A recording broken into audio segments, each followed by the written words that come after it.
நீங்க சினிமாக்கு வர்றதுக்கு முன்னாடி நீங்க யாரோட ரசிகர், அவருக்காக தியேட்டருக்கு போயிட்டு ஒரு தியேட்டர் மூமெண்ட் என்ன பண்ணிருக்கீங்க, அதை கொஞ்சம் நினைவுபடுத்தி சொல்ல முடியும்? ரஜினி சார் தான். சின்ன வயசுல போல ரஜினி சார் தான். நான் சினிமா பார்த்து என்ஜாய் பண்ணதான் நிறைய ரஜினி சாரோடைய படங்கள். பட் நான் ரொம்ப என்ஜாய் பண்ணது பாட்ஷா. ஏன்னா திருப்பூர்ல படம் பார்த்தேன். காலைல 6 மணிக்கு கிட்டத்தட்ட ஒரு 100 ஆட்டோ இருக்கும்னு நினைக்கிறேன். அந்த ஃபிலிம் ரீல்ஸை ஆட்டோல வச்சு எடுத்துட்டு வராங்க ஊருக்குள்ள. இதுல 2 தியேட்டர்ல அந்த படம் ஓடுது. ஆனா ஒரு போட்டி தான் இருக்கு. சோ ஃபர்ஸ்ட் ரீல் இங்க போட்ட உடனே கொண்டு போய் அந்த ரீல் கொடுத்துருவாங்க. இங்க செகண்ட் ரீல் முடிச்சு அங்க கொடுத்துருவாங்க.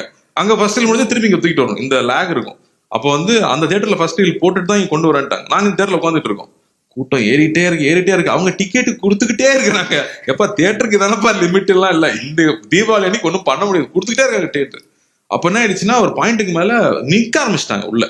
ஸோ உட்கார்ந்தீங்கன்னா பார்க்க முடியாது. நான் வர லாஸ்ட் ரோ. எங்க அண்ணா அங்க கம்பெனி வச்சிருந்தாரு, கசன் பிரதர் சார். அவர் முதல்ல சொல்லி டிக்கெட்லாம் வாங்கி கொடுத்தாரு. ஸோ உள்ள போனா ஒண்ணுமே பார்க்கவே முடியல. படம் ஃபுல்லா சீட்டு மேல நின்று தான் படம் பார்த்தேன்.